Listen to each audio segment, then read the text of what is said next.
So this piece has to do with war and its motivations and the thinking behind it and the lack of thinking, I think, behind it. So I'm not professing in this piece to be anyone more than an observer with a certain view, but I think that does give me somewhat the right and possibly the duty to put that view across. And this has bothered me a lot really since 2002, where I felt like the influence of the media was going the wrong way towards supporting military action, which I thought was the wrong response to the hysteria that seemed to have been created in America and somewhat Britain and possibly worldwide after 9/11. So there's a couple of things I guess I want to talk about. First is maybe the response to 9/11 and what that did to our sense of causality or cause and effect or our thinking process. The second thing is really just general attitudes to war and our sort of media and cultural values around what war is, what its impact is, and why it exists, and how we should participate or not participate in it. And the third thing is, I think, something along the lines of choice and faith. So forgive me if I missed that order, but that's just off the top of my head where I think I'm going to go with this. Okay, so the first thing is the responses to 9/11. I think there were two broad forms of response we could have taken. Certainly on a thinking scale. There was the investigatory response, call it investigatory, where we could have said, this is a scene of the crime. So much like any act of damage to life or property, we have an initial assumption that there may be some act of criminality behind that, if it's not an accident. So the next thing to do on a rational basis would be to look at the cause of it. Now, anyone who has studied law or anyone who's even watched a detective show really is going to be thinking along the lines of the rationale that you need to prove something, that you don't make assumptions that are not proven and call this evidence. Okay, so I know there's Columbo who has his hunches and there's psychics who find the scene of a crime, and I do understand that there are processes of a different order that maybe lead us to a result.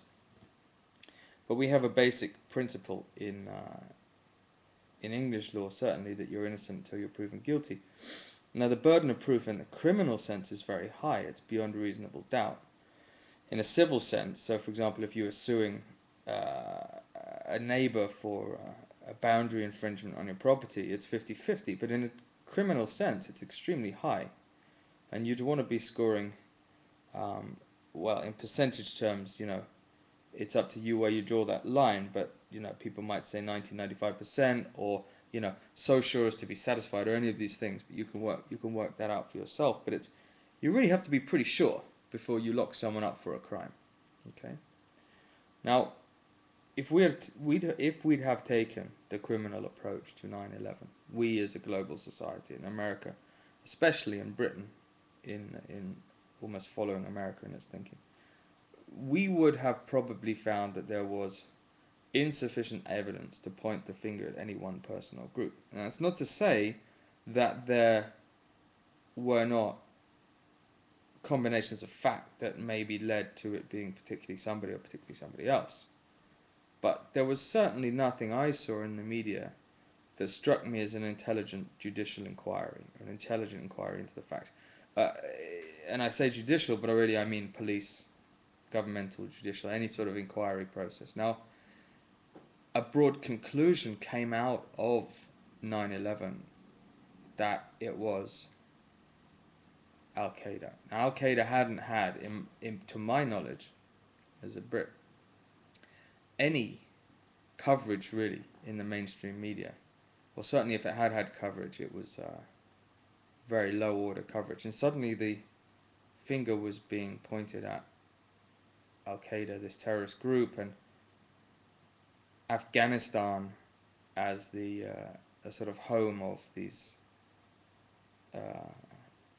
invisible but threatening terrorists. Now, there's a lot of debate about conspiracy theories and stuff. I won't go into that. I just want to look at the fact that we didn't go through a full judicial process or a full hearing, a test of fact. Now, America's not short on the ground of judges. It's not short on the ground of lawyers. It's not short on the ground of detectives. In fact, most people would assume from the American media, TV shows and movies, that America is very literate in all these things. And yet there was very little attempt to bring the inquiry around to judicial or detective lines. If you like, a knee-jerk response was given to the events of 9/11, which led to the finger being pointed at Afghanistan. Now, the media swung very heavily behind, I think, the case for war. And in doing so, and this is really going on to my second point, which is about attitudes behind the justification for war, it linked an act of war, which was the invasion of Afghanistan and later the invasion of Iraq, linked an act of war to concepts like patriotism, heroism, freedom. And these are high values to most people, let alone most societies. Certainly to most people. Freedom, patriotism, heroism. These are values we're taught to love and respect from a very early age. So when you link in the media war to heroism, you're sort of depicting Superman as soldier or Spider-Man as sniper, if you like. You're blending these two images, and to many minds, the ability to distinguish between the actions of, say, Superman and the actions of a soldier becomes blurred. These both become heroes in their eyes, and I have a lot of respect for the physical abilities and the intellectual abilities and the discipline of military people, but I do really submit here that the consequences of military action, and especially the kind of action in Afghanistan and later Iraq that we saw, were not the kind of consequences that I think we would generally attribute to heroic acts. So when we grow up with this idea of a hero, you know, Superman saving the bus from falling off the bridge, or you know, Spider-Man, you know, saving people from a runaway train or from falling down from a building or something like that. We're looking at acts of what you might call pure good, saving of life, much as a doctor would be involved in. When you look at the actions of the military, there is an action of what you might call blended good and bad, and it becomes very much a matter of perception. So people could argue, you know, the actions of the military bring about a greater good, but you're certainly not looking at actions where the initial act is a saving of life. Most of the initial acts are acts of destruction of life or property, very much akin to the original initiating act, which was the 9/11 attacks.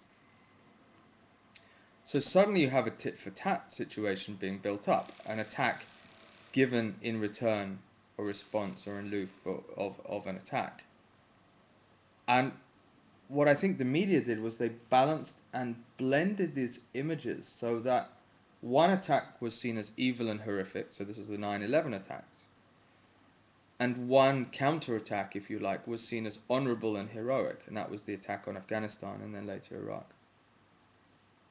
One group of attackers were branded as evil, so